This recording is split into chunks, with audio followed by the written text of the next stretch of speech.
¿Qué tal, amigos de Urbanópolis? Qué bueno que nos acompañan. Es para nosotros un gusto empezar esta tercera temporada gracias al acompañamiento que nos están dando y la comunicación que mantenemos a través de los diferentes canales. Les recordamos que estamos en nuestro canal en YouTube, Urbanópolis MX. Estamos en las plataformas como Spotify, como en Instagram, en TikTok, en nuestro sitio de internet urbanopolis.com.mx.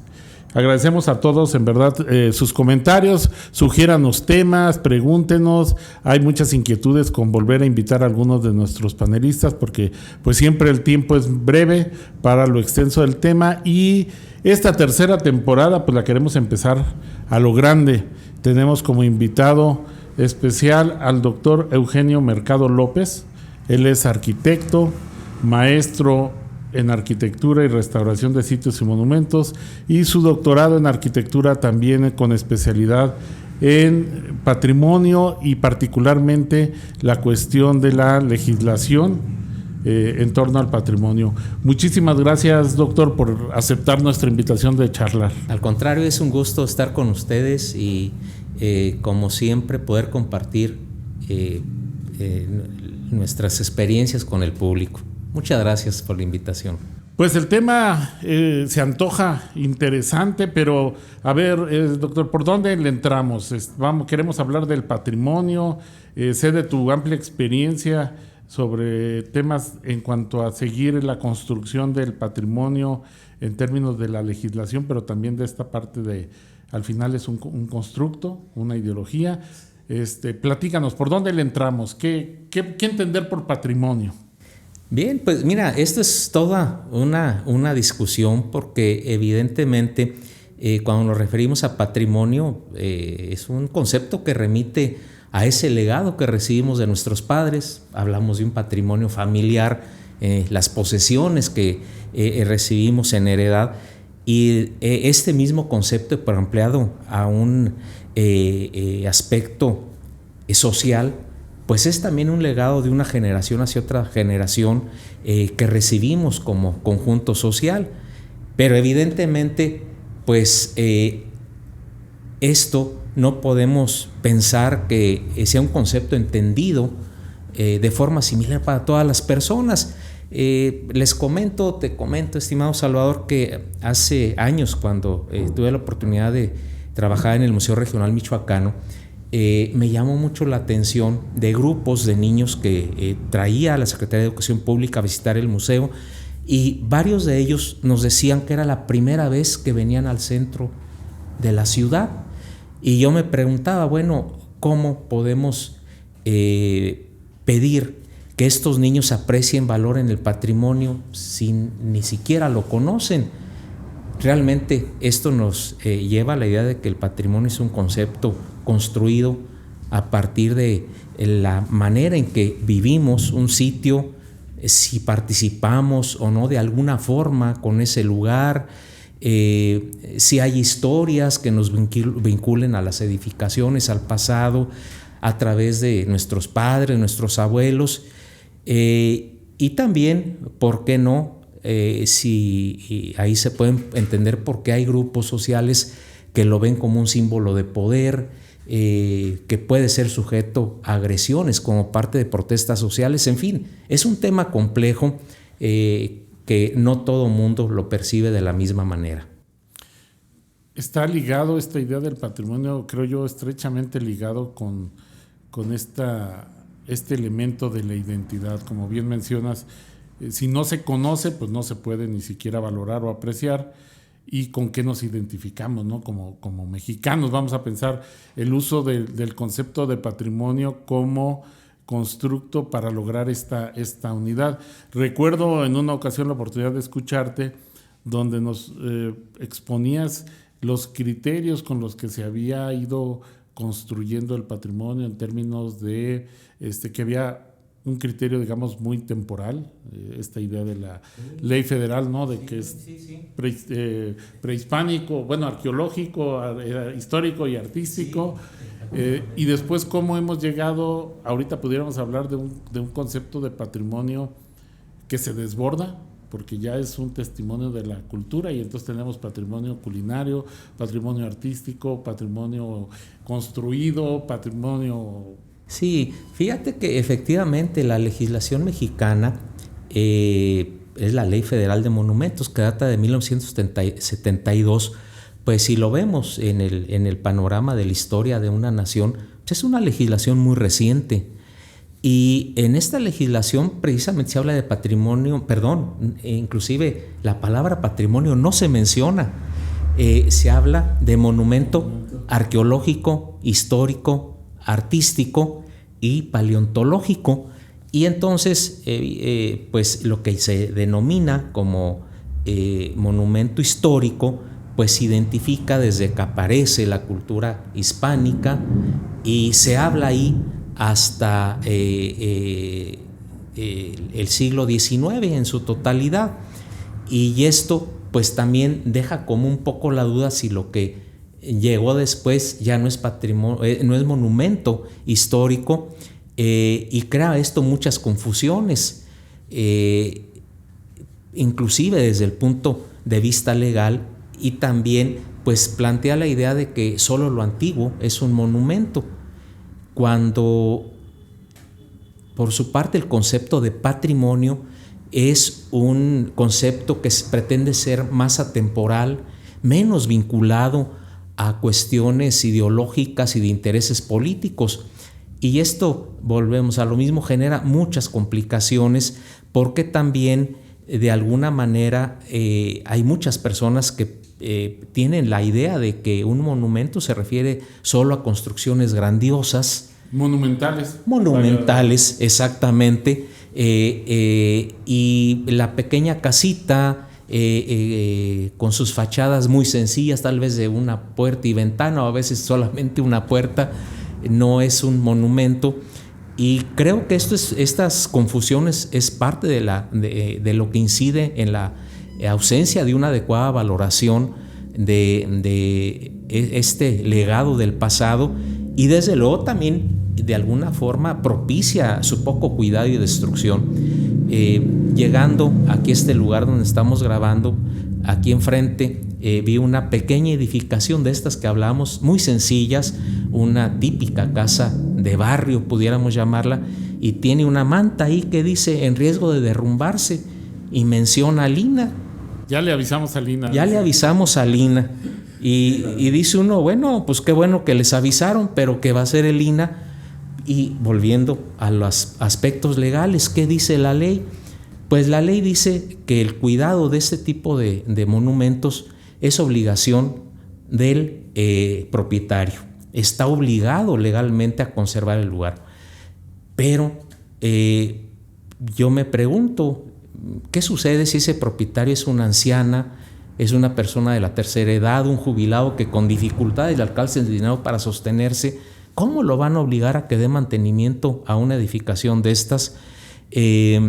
Otros, porque no tienen interés, simplemente es algo que recibieron una herencia, lo ven como algo viejo, o no tienen dinero para invertirle.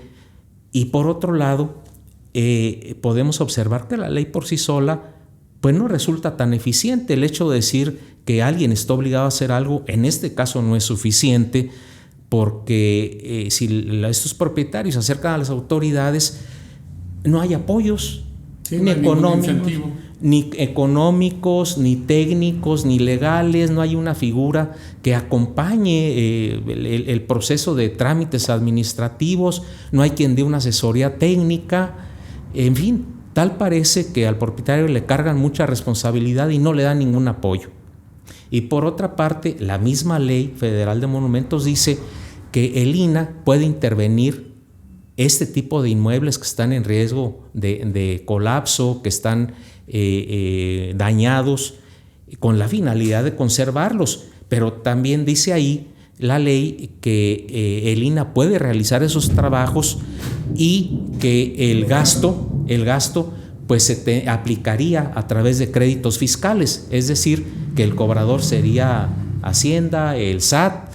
Y lo curioso del asunto es que en todas estas décadas yo al menos no me he enterado de un solo caso en toda la República donde el INAH haya aplicado este mandato de la ley.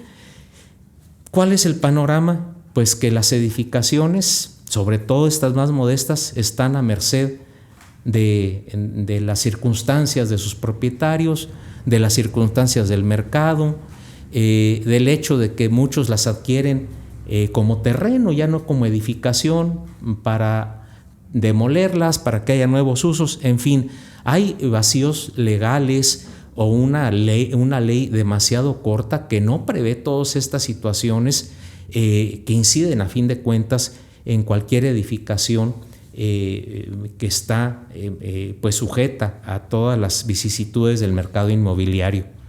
Coincido contigo, yo tampoco conozco de un caso en el que el gobierno haya efectuado las obras de restauración, digo, fuera de algún inmueble que no sea propiedad del gobierno y después haya cobrado. Y eso me lleva a pensar, planteemos dos escenarios sobre los cuales creo que convendría profundizar.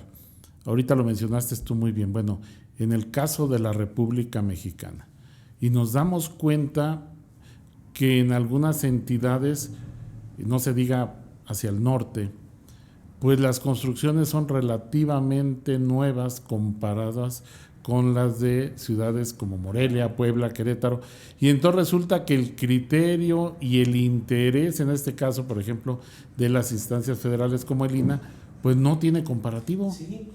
Y pareciera que en estas localidades no hay nada que conservar. Sí, bueno, hay que darnos cuenta de que hay efectivamente muchas ciudades y poblaciones del norte de nuestro país que tienen una fundación relativamente reciente, fines del 19, muchas de sus edificaciones más antiguas ya se dieron en el siglo XX, en los primeros años de la del siglo Revolución, pues casi patrimonios exactamente. Y entonces uno se pregunta, bueno, entonces ahí no puede haber o no existen los monumentos históricos. Pues precisamente ese es el asunto, que mientras que el concepto de monumento histórico remite a temporalidades, el de patrimonio, en las definiciones que plantea la UNESCO, pues menciona que es todo aquello que es apreciado por la comunidad, que le da identidad a una comunidad. Les voy a poner tal vez un caso extremo que se me viene a la mente.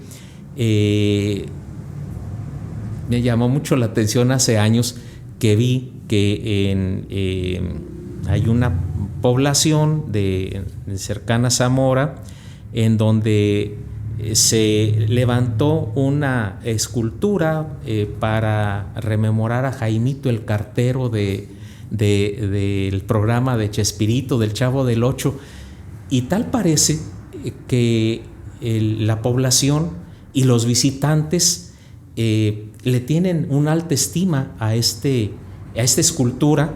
Es el personaje ilustre. Exactamente, y a sabiendas de que es un personaje ficticio, y uno diría, bueno, esto puede llegar a considerarse un monumento, patrimonio, pues en la medida en que la comunidad lo aprecia, lo valora, se identifica con él, podríamos decir que sí, porque a fin de cuentas aquello que nos da identidad no siempre tiene que ser lo espectacular, ni las obras escultóricas en torno a personajes famosos. Pueden ser simples hitos urbanos, pueden ser espacios, pueden ser expresiones. Y aquí lo que tú mencionabas acertadamente hace rato, el concepto de patrimonio es tan amplio que ahora hablamos de patrimonio no solo material, no solo hablamos de edificios modestos o grandiosos, sino también hablamos de expresiones culturales como las fiestas, las tradiciones, la gastronomía, de tal manera, la música, las leyendas, todo eso forma parte de nuestro patrimonio, aquello que hemos recibido de otras generaciones. Y evidentemente, volviendo a la cuestión legal, estos son aspectos que la ley de monumentos pues no tocó ni toca, y por eso han aparecido otras leyes en otros ámbitos, inclusive leyes locales que tratan de proteger estas expresiones. Y esto pues obviamente nos habla de lo complejo que resulta el concepto de patrimonio y la diversidad de temas que pueden incorporarse en él. Cuando nosotros escuchamos, por ejemplo, el caso de la música, Pues nosotros creo que nos damos cuenta y aceptamos que buena parte de esta cultura o de este patrimonio musical, igual que el culinario, ha llegado a nuestra época gracias a la incorporación de elementos contemporáneos, como puede ser un nuevo instrumento musical o un nuevo ingrediente en la cocina que le permitió perdurar, porque ya no existía aquel primer ingrediente que hubo, y de alguna manera como que todos hemos aceptado que esa es una construcción permanente. Pero en el caso de los inmuebles, como que el criterio está estancado en términos de no toquemos el edificio, y cuando nosotros queremos usarlo, queremos mantenerlo vigente, pero no permitimos las adecuaciones, pues pasa lo que mencionabas de este inmueble que está aquí cercano a donde grabamos, que muchas veces los propietarios dicen, bueno, vale más como terreno, estoy esperando que se caiga para que el INAH no me diga nada del edificio y aproveche yo la plusvalía del terreno, que creo que es la gran problemática de los centros históricos, ¿no? Efectivamente, Salvador, y fíjate que esto es muy interesante, porque si nosotros nos remitimos a qué sucedía con los inmuebles que eran antiguos, por ejemplo en el siglo XIX, las leyes de esa época no señalan que deban de conservarse sin ser alterados. Los reglamentos, la normatividad de esa época menciona, por ejemplo, en los casos de los edificios de propiedad pública, que se registren las modificaciones. No hablan de prohibir las modificaciones, sino que se lleve un registro de las modificaciones. Es decir, eran inmuebles que en el concepto de aquella época podían ser modificados y podían ser adecuados a los nuevos requerimientos de aquella época. Y por eso vemos que inmuebles que son tan valiosos para la historia y la identidad colectiva, por ejemplo aquí en Morelia, como el Colegio de San Nicolás, cambió su aspecto totalmente y mucho de su interior a fines del siglo XIX. El Colegio de San Nicolás que vemos ahora no es el original. Sin embargo, este criterio cambió en el siglo XX y curiosamente cuando observamos el reglamento de conservación del aspecto urbano de la ciudad de Morelia de 1956, ahí sí se dice que estos monumentos, el listado de edificios que contenía ese reglamento, que eran alrededor de 198, si mal no recuerdo, dice que son intocables. Y uno se pregunta, caray, pero entonces ¿cómo el edificio puede tener vida si no se adecúa a los requerimientos de cada época? Y aquí es donde plantea un problema. Imagínense una vivienda del centro histórico de Morelia que originalmente no tenía instalaciones sanitarias, no tenían un WC, pues tenían letrinas, no había drenajes y bueno, los desechos humanos se almacenaban en especie de fosas que había que limpiar periódicamente. Yo me pregunto, ¿quién querría vivir así? Nadie. Y para ello es necesario hacer modificaciones. Por eso es que ese criterio, pues a partir de la idea de patrimonio, pues se menciona que estos inmuebles deben de adecuarse a los requerimientos sociales.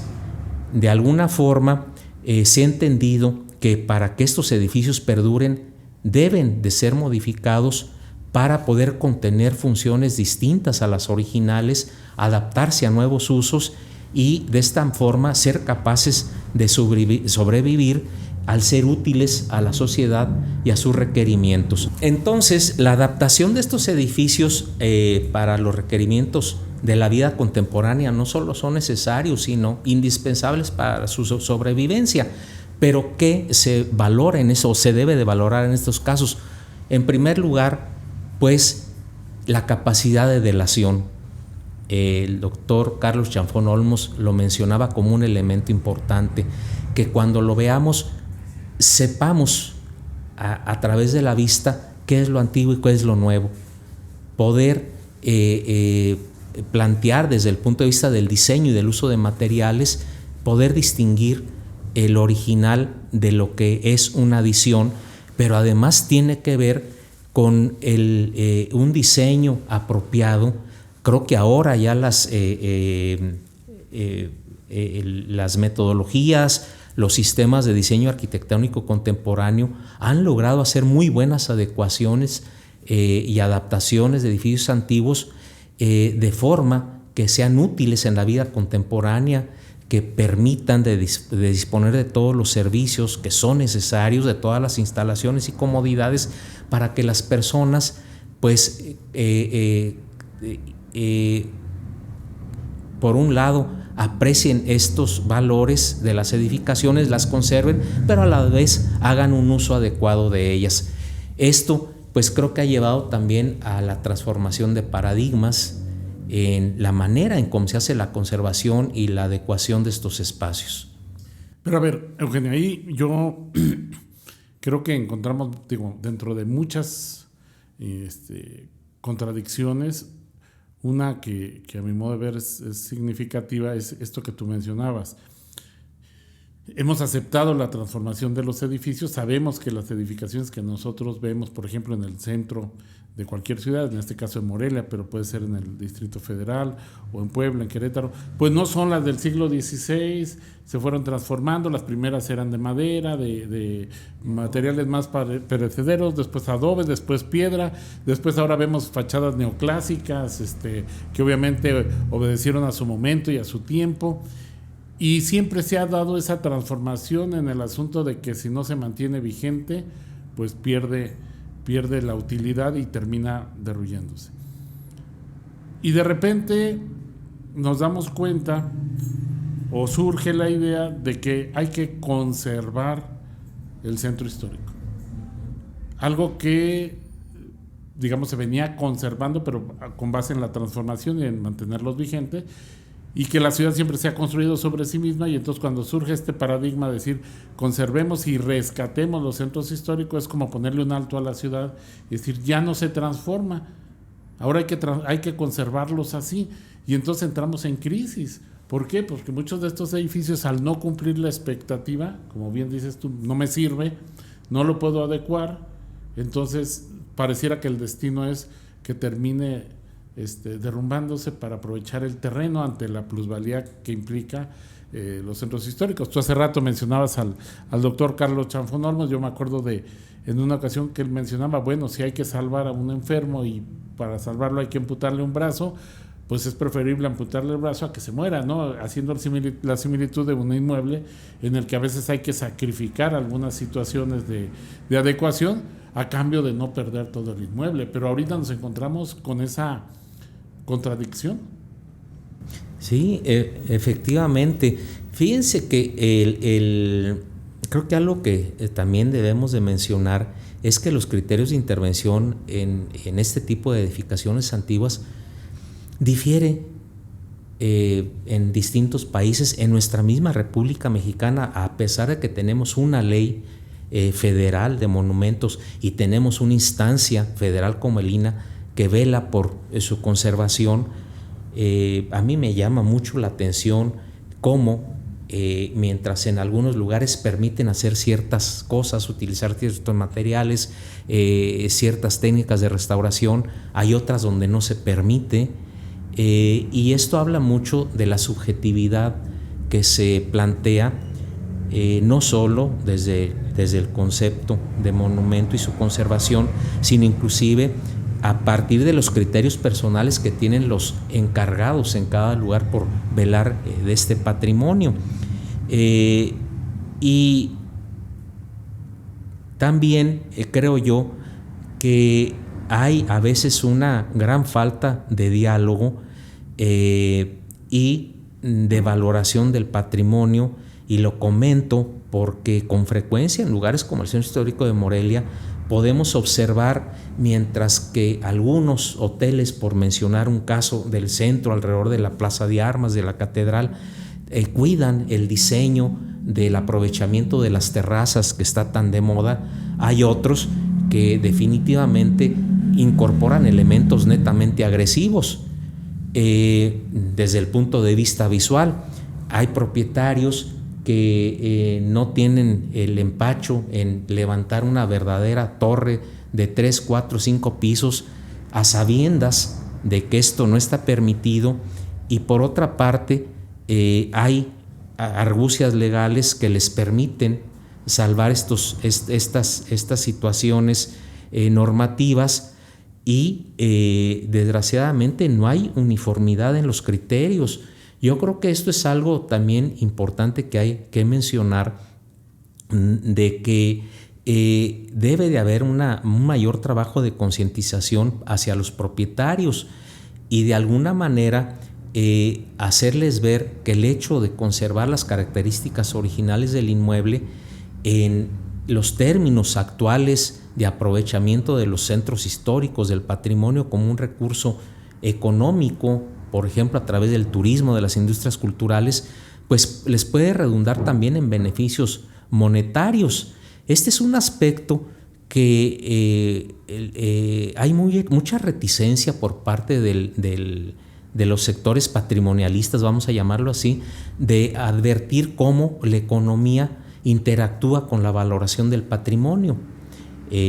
Hace años yo me acuerdo que en el sindicato del Instituto Nacional de Antropología e Historia se decía el patrimonio no se comercializa, y discúlpenme, pero es que se comercializa cotidianamente, y la valoración del patrimonio tiene mucho que ver con la valoración económica, de tal forma que sí considero que hace falta un diálogo inclusive entre disciplinas y en el entendimiento que debemos de tener del monumento histórico, del patrimonio, en una economía de mercado en donde muchas veces la sobrevivencia de este tipo de ciudades y de centros históricos no está aislado, como decías, de la vida contemporánea, está totalmente inmerso en los aspectos de producción y de consumo y de la economía urbana en sí. Totalmente de acuerdo. Fíjate que yo también llevo tiempo ya diciendo que los que estamos en el ámbito de la conservación del patrimonio nos hemos dado cuenta, la práctica nos lo ha marcado, que este discurso, vamos a llamarle romántico, del interés cultural, de que ahí hubo un hecho histórico, pues al propietario del inmueble como tal, pues no le interesa. ¿Por qué? Porque pues es su patrimonio, de ahí vive, y lo que quiere ver es pesos y centavos. Absolutamente. Y pareciera que la idea del patrimonio que está gravitando sobre muchos inmuebles a la hora que aterriza con la declaratoria, pues lo ven como un castigo, porque entonces ya el INA, como comúnmente se dice, se convierte en el INO, porque entonces ya no puedo hacer nada. Las posibilidades de renta o de venta para transformar el inmueble están condicionadas, y entonces ya estamos hablando, o ya ni siquiera nos podemos entender en estos dos diálogos que tú bien mencionas, una lógica económica con una lógica del patrimonio que no encuentra cabida, y creo que ahorita la evidencia más clara pues está en esta idea de los centros históricos. Siempre que escuchamos centro histórico nos remite a un destino turístico. Es decir, la dimensión económica del patrimonio está en el turismo. Es innegable que ahorita los centros históricos han cambiado su vocación de centralidad urbana a un destino turístico nacional e internacional. Entonces, esa es la evidencia más clara de que sí puede conciliar en algunas ocasiones con éxito, pero en otras no con mucho éxito, sí. Porque no se llega a un equilibrio, sino que se privilegian otros aspectos, pero es innegable el origen que tú mencionabas al principio, el origen patrimonial de los inmuebles históricos. Bueno, Salvador, fíjate que estás tocando un tema muy interesante, y es que yo siempre he dicho que el concepto de propiedad y el concepto de monumento son dos ámbitos totalmente opuestos. Hay que recordar que el concepto de propiedad privada me refiero, nace de la idea de que la propiedad privada debe de estar libre de la injerencia del poder público. Esto así fue concebido desde fines del siglo XVIII, se consagró en el Código francés de 1804 y fue un concepto que países como México retomaron en las constituciones del siglo XIX. Es decir, en esa época la ley era muy clara. El gobierno no puede meterse con la propiedad privada, el propietario privado puede hacer con su propiedad lo que se le pegue la gana. Por eso comentaba hace rato que en el siglo XIX no se hablaba de conservar, sino de registrar los cambios. ¿Y qué sucede? Cuando llega la Revolución Mexicana y la Constitución de 1917, el concepto cambia. ¿Qué dice nuestra Constitución? La propiedad privada es una concesión del Estado y puede ser modificada los términos de esa concesión en cualquier momento de acuerdo a la utilidad pública. Y esto, que también es por cierto, es un concepto de la propiedad como función pública, fue importada de un jurista francés, Léon Duguit, y fue incorporada en nuestra legislación en el siglo XX, y de esa manera se justifica la intervención del Estado en la propiedad privada para regular los monopolios, para evitar el abuso de los grandes empresarios, etcétera, socialmente muy justificada, pero que trae una paradoja. Por un lado, estos inmuebles que estamos hablando son de propiedad privada, y por otro lado se habla en la ley de que son de interés público, de que su conservación es de interés público. Pero aquí entramos al ámbito de las políticas públicas. ¿Qué hace el gobierno para que se conserven estos inmuebles? Solamente ordena al propietario: debes de conservarlos. Y de esta manera pues les impone una carga, un castigo, pero no hay ningún instrumento, como existe en otros países, que les den incentivos fiscales, apoyos económicos, técnicos, etcétera, que les faciliten el cumplir con esa carga. De tal manera pues que esta es la gran paradoja: no tenemos este tipo de instrumentos en nuestro país. Para quien nos escucha fuera de México, y también, bueno, quienes nos escuchan, nos estamos refiriendo, el doctor lo que menciona es que nuestra Constitución Política, en el artículo 27, señala que la nación es el dueño original de todos los bienes que existen en el territorio nacional. Es decir, es el dueño de toda la propiedad, y por eso lo que nos da es una escritura, o lo que conocemos como escritura, pues es un permiso para el usufructo. Pero también en la fracción tercera o cuarta, creo, menciona que como es el dueño original, tiene el derecho, la nación tiene el derecho de imponer a la propiedad privada todas las modalidades que dicte el interés público, entendiendo por modalidades todas las restricciones que se le atribuyen a la propiedad en beneficio del interés público. De ahí que tengamos que pedir un permiso de uso de suelo, un permiso de construcción, un permiso de funcionamiento.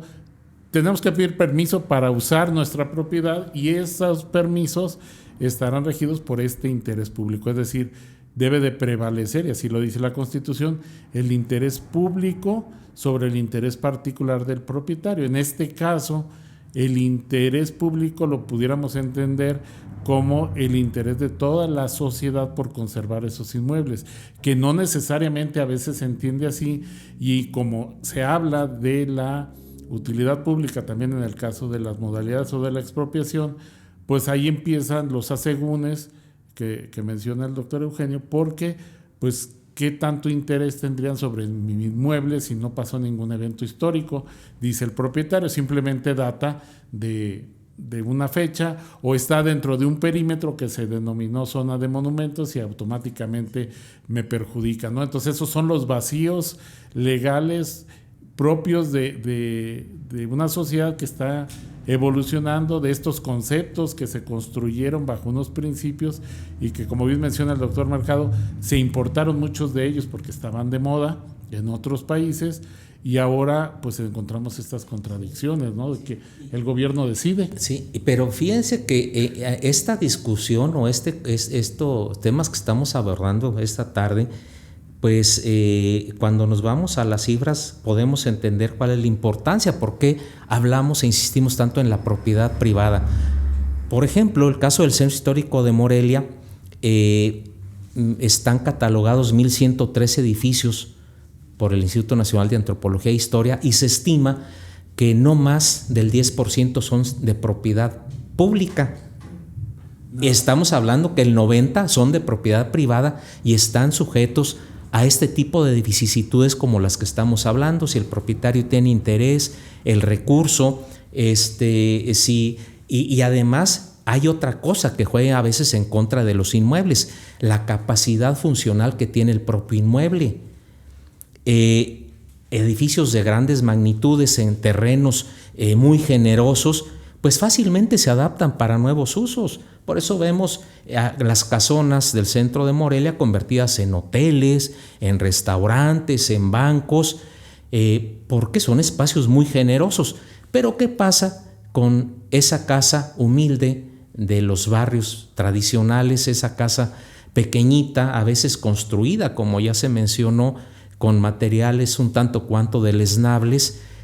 Es muy difícil que se adapten a los requerimientos contemporáneos. Su capacidad para contener nuevos usos es complicado. Se necesita tener habilidad arquitectónica y restauración para adaptarlos, y por eso estas condiciones operan en contra de las edificaciones más modestas.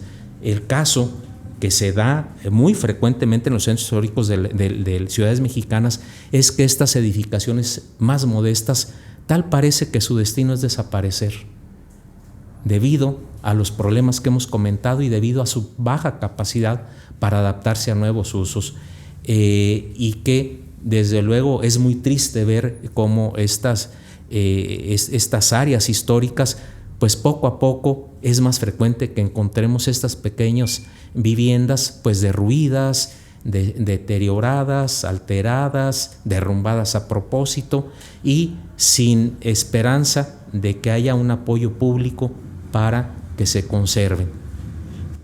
Aquí hay que mencionar, para contextualizar un poquito, que estamos hablando de construcciones en su mayoría hechas a base de cantería, que por el sistema constructivo propio de la época pues implicaba muros de grandes dimensiones. Estamos hablando muros en promedio de 1 metro, 1,5 metros. Hay edificaciones de 2 niveles pues que tienen muros incluso de más de 2 metros de ancho. Eso reduce significativamente el área útil de una propiedad, y cuando se está comercializando pues lo que quieren son metros cuadrados. Y esto ha llevado a una práctica muy común de tirar todas las divisiones al interior del inmueble para poder ampliar el área rentable y solo conservar la fachada para seguir, digamos, con este criterio de armonía, ¿no?, en términos de la imagen urbana, y acabamos en una práctica ahí que muchos de nosotros mencionábamos como puro fachadismo, ¿no?, porque nada más pareciera que lo que interesa es conservar la fachada para mantener una imagen urbana de homogeneidad, aunque en el interior son verdaderos cascarones ya transformados, y es una manifestación concreta de la especulación inmobiliaria que viene aparejada con esta vocación turística. Eso es innegable, pues. Pero es que además es cierto, la imagen turística que se vende en la publicidad, pues hablan de ciudades como Morelia, de coloniales, y entonces, ¿qué le puede interesar al sector turístico? Pues conservar la imagen colonial. No importa que en el interior de estas edificaciones no exista nada antiguo, con que tengan la fachada de cantería y que parezca colonial, con eso es suficiente, porque de esa manera el visitante, cuando recorra nuestras calles, dirá: estoy en una ciudad colonial, lo cual pues no deja de ser una paradoja, porque también lo decimos, estadísticamente lo que hemos estudiado es que el 90% de las edificaciones son del siglo XX, pero gracias a esta legislación que se generó en el siglo pasado, en el siglo XX, pues se conservaba la apariencia de la fachada para lograr una arquitectura contextual que acompañara a los grandes inmuebles, eso sí, construidos en los siglos XIX o XVIII o más antiguos, en el caso de las edificaciones religiosas, de tal forma pues que esto nos plantea una seria reflexión acerca de qué significa el patrimonio, su conservación, y qué importancia tiene para la identidad local y, ¿por qué no?, también para el turismo.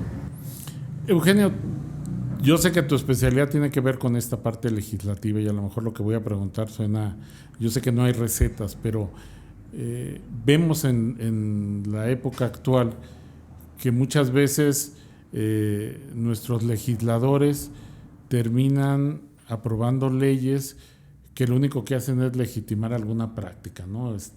Resulta que ya es muy común, no sé, el matrimonio igualitario, entonces sacan una ley para legalizarla, porque, y además pues obviamente sumar votos, o cuestiones de la ley de movilidad, porque ya es un hecho que hay muchos accidentes y que necesitamos regular el transporte, y entonces como que la legislación va legitimando más que ir marcando la pauta. En el caso del patrimonio, tú que has estudiado esta parte, ¿cuál es esa correlación?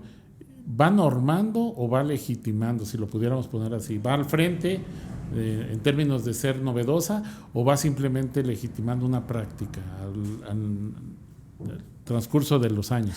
Pues fíjate que hay un poco de las dos cosas, porque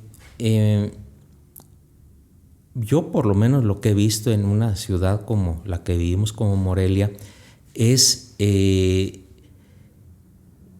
se legitimó una práctica que ya se venía dando desde fines del siglo XIX y se afianzó en el siglo XX a través de normas que trataban de preservar el aspecto típico. Hasta hay leyes.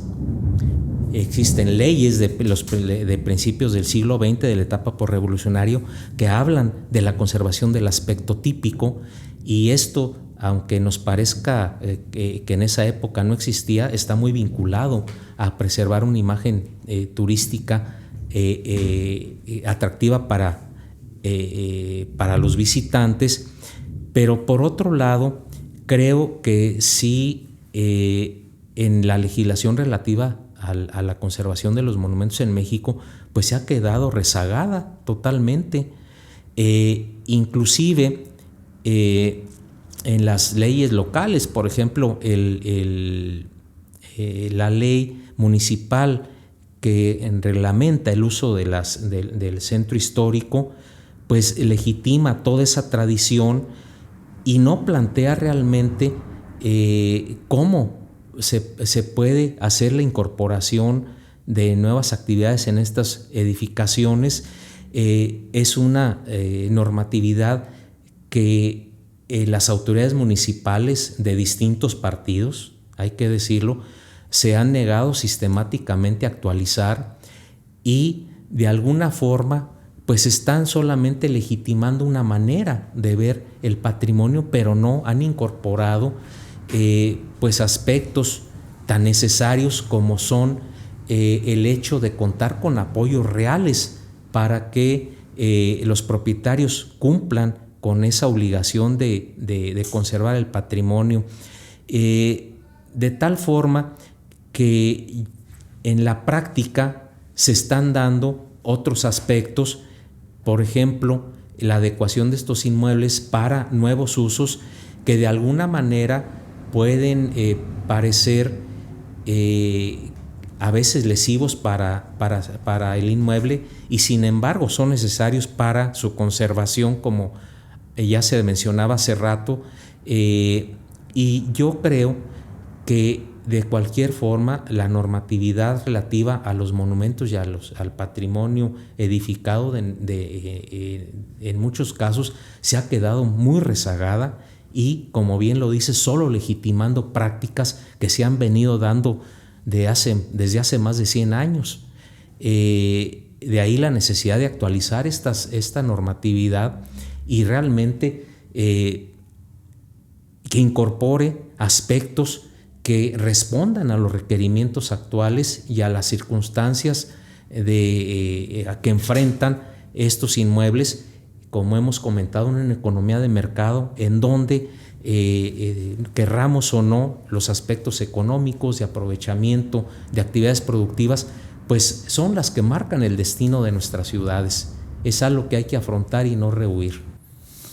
Tengo yo muy claro y espero coincidan, que se va a dar un cambio en términos de hablar de monumentos a hablar de zona de monumentos, ¿no? En el entendido que en el primer escenario pues fuimos como recolectando los edificios espectaculares, monumentales y tal vez los más atípicos de cada época, para después querer construir una historia como si hubieran sido los representativos de la época cuando no lo eran, y nos damos cuenta de lo valioso que es el contexto, y entonces abrimos el espectro a la zona de monumentos, y es donde adquieren valor todas estas pequeñas edificaciones sin las cuales no se puede entender ese gran monumento, ¿verdad? No podemos entender cómo era la ciudad en ese momento si no conservamos esa arquitectura, por ejemplo, en el caso de los centros históricos, esa arquitectura doméstica de la gente, no los ricos, sino la gente trabajadora y demás.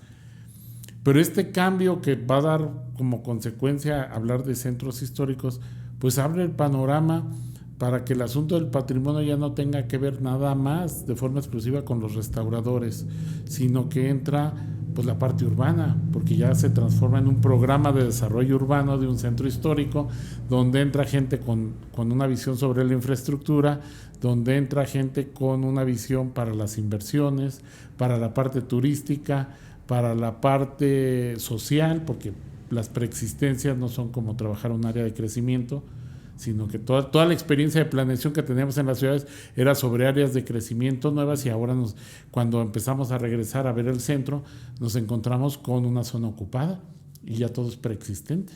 Entonces el asunto del patrimonio se vuelve como inherente a una serie multidisciplinar. Sí, sí. Pero además, fíjate lo paradójico en lo que has mencionado, de un área ocupada, y ahora actualmente hablamos de un área desocupada, que ha expulsado a sus habitantes, está expulsando constantemente, y es donde muchas veces nos preguntamos, bueno, esta visión monumentalista, ¿a quién sirve?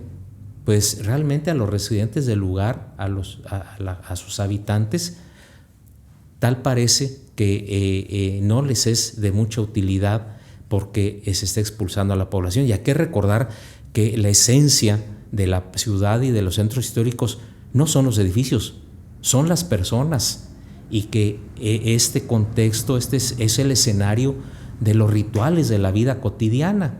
¿Qué pasa cuando ya no hay habitantes? Vamos a encontrar un centro, como hay en otros países, que tienen horario, abren a las 8, 9 de la mañana, qué sé yo, y a las 10, 11 se cierran y está totalmente desolado.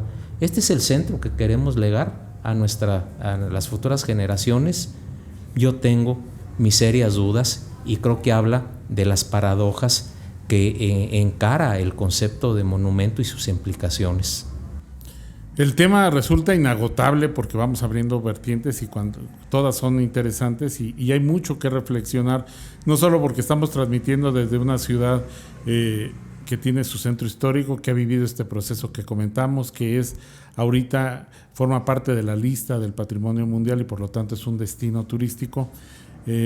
Desafortunadamente el tiempo siempre nos juega una mala, y se nos está acabando. Yo no quisiera cerrar este episodio sin comprometerte, doctor. ¿Qué te parece si acordamos un próximo episodio? Y voy a voy a adelantar el título de ese episodio con base en un artículo que sé que publicaste con otra colega muy querida nuestra, que habla precisamente del centro histórico en términos de gentrificación o despoblamiento, y que ese sea el tema. Estamos despoblando las zonas históricas, el Airbnb, los esquemas estos de hospedaje temporal, el que los locales ya no vivan, cuando la gente lo que quiere es venir a ver cómo se vive, que es parte del atractivo. Entonces, ¿aceptas? Ya te comprometí en público, pero creo que el tema nos da para... Absolutamente. Me permiten una última reflexión. Alguien dirá, bueno, ¿y para qué conservar los centros históricos? Si están cambiando, pues hay que dejar que cambien libremente.